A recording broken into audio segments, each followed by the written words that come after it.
So, like, I forgot. Editing me forgot because it was late last night and I was dead tired. I don't know if you could tell because I sounded like a rambling mess sometimes. But this time I'm gonna remember to put up the what I think the updated ranking is based off of what I have. But also, congrats to Unicorns of Love for being the eighth team to qualify to MSI. Hi, my name's Sebastian. This is Vision Denial and the Road to MSI, where I watch all 12 regions playoff series for those going to MSI. Yes, including that one and this one here, where we've got Unicorns of Love versus CrowCrowd, and Unicorns of Love wins 3-1, qualifying as the 8th team to go. And this series feels very similar to the one that we just watched beforehand, the 1907 Fenerbahce versus Istanbul Wildcats, but also very different. These games didn't close out very well, and their early games are kind of all over the place, but they have this distinct style to them that's very recognizable to the region in and of itself.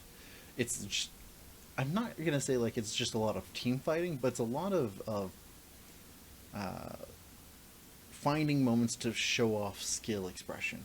And great, awesome. Also, this is the only region playing on 11.7, which is weird to me. We had two regions playing on 11.5, most of everybody else in the world playing on 11.6, and this region playing on 11.7, which I struck as really bizarre. And I hate it. I wish that all playoffs were on the same patch like they were for World's 2020 playoff series, because that was good. It helped better distinguish between the skill levels of all the regions. That aside, I am, and I'm still mulling over a couple of things because I just finished watching this series. Uh, so things that I liked, uh, they're fairly good team fights. Some people were out of position frequently, but I think it's more because they don't know how to play side lanes, and whatever. They didn't pick very many side lane compositions, and in fact, when they did, they rectified it and picked something simpler. Notably, from Unicorns of Love, who decided to play a Vladimir-based composition, and it didn't pan out. They couldn't play to their win conditions properly, and it's a very difficult type of compositions to play. It's very difficult. So they simplified it and played something simpler, and they won from that. The problem I have, however, is that these teams are very uber buff dependent on how to close the game, except for the third game where CrowCrowd, I think, had the cleanest close out of all of them. And I appreciated that, but it's also the only game they won, and they were, I think, the more cerebral of the teams, but the least coordinated. Unicorns of Love was coordinated on a very scary level, like superhuman level. And I think it was a little fun to watch, actually. And I have my personal gripes with the region, primarily because I think it's a little overhyped sometimes.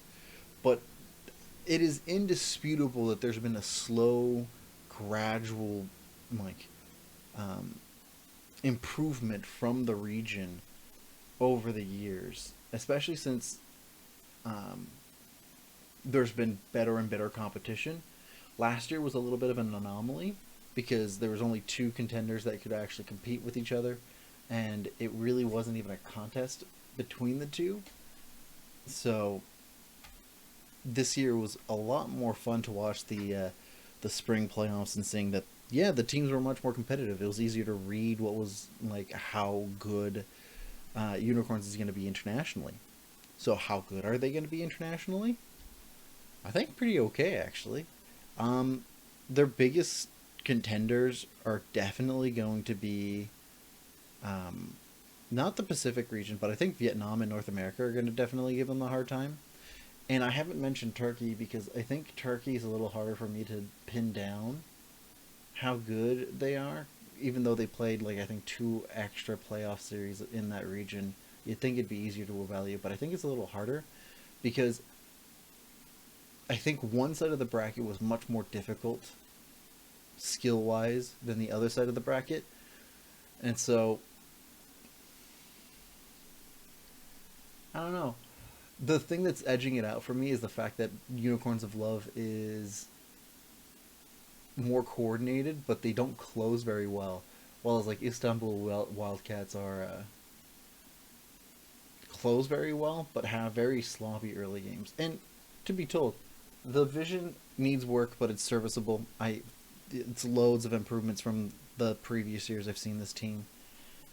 Neutral objectives, however, they're very sloppy and very inconsistent. In fact, I think the only times that I think they are consistent with the neutral objectives is if there's no one else on the map, either all dead or they all resetted. And it's not because they set up anything; it's just because it was timed. And I don't think I've explained what I mean by neutral objective setups. I mean, it's a way to set up the map so that your opponent can't contest on their terms the objective itself.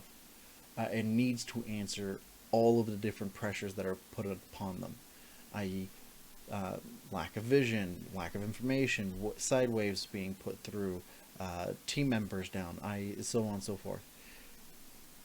But I didn't see very much in terms of neutral objective setups. It was mostly a lot of fighting, and then if somebody had enough of a lead from the fights and the opponents were dead, then or in the fountain, they would be able to secure the objective, and that's mostly what happened, which is really unfortunate because CrowCrowd was much better and more consistent at setting up neutral objectives, but they would never secure them, or they would secure them, but they would secure them very rarely, and that confuses me, like on a fundamental level. And so where I'm leaning on this is that unfortunately, even though I think that the region in and of itself is still not as good as its contemporaries. I think it's competitive with Turkey, but compared to the other tier 2 and tier 3 regions, it does not compare in terms of like the variety of skill. Maybe with the Pacific, but like Vietnam, no, Vietnam's more consistent, much better in terms of tempo and pressure, more consistent in terms of neutral objective setups and vision and all the rest, and better at closing. And I think that's the thing that sticks out to me, is that these teams were not very good at closing out games. And not because the games were dragged on and super long. No, thank goodness, not that. But that their dependence on the buffs to close out games that teams of a higher caliber would have closed out long before needing a third, fourth Baron, or competing with trading Elder Drake for Baron consistently, or needing both. Like, those are circumstances that usually you want to avoid as much as possible. But this was like a default for these two teams, at least for this playoff series. I remember also the other 2 playoff series these 2 teams played not being like, I wasn't super impressed, and I had like a hard time grasping what that would mean for the region going into the international competition. But I think overall, and I'm gonna just do the thing, so like, and this time it should show up, right? I'm writing a note. Edit the list in video. So I should be here. I'm settling it now. For now, tentatively, because I think tying is a cop-out, even though I think it's close because it's stylistically different. But I put a preference on teams that can close out quickly over teams that like are flashy. Because if you can close out quickly, any mistakes your opponents do are easily punished and you're easy to finish it off. So for that, I'm putting Unicorns in 5th. For now. Granted, they will drop, but I'm putting Istanbul Wildcats on top of them, primarily because I think that Istanbul has better drafting decisions most of the time, and I think that they have better clothes, better vision, and both of these teams have very sloppy like approaches to the neutral objectives. I don't think Istanbul is as coordinated. Like, I don't think the Wildcats are as coordinated as the Unicorns, but the fact of the matter is that they're still better at closing than the Unicorns, and that to me is, I think, the thing that edges it out. I don't know. You guys let me know what you think in the comments down below. We've got 4 playoff series to go, and I have to do that before 9 a.m. Eastern time tomorrow, because that's when MSI starts, and I want to be able to see them all before MSI starts. And I don't know, again, still who's participating until then. But given what I'm seeing here, the only ones that are question marks for me are the Vietnamese finals and the Brazilian finals, which are the last 2. The next 2 are rematches of previously seen ones. So first on that docket is Fun Plus Phoenix versus Royal Never Give Up, the rematch in the grand finals. We're going to find out who the Chinese representative is and probably how the meta will shape. Leave a like and subscribe if you enjoyed the video, and I'll see you in the next one. Ciao.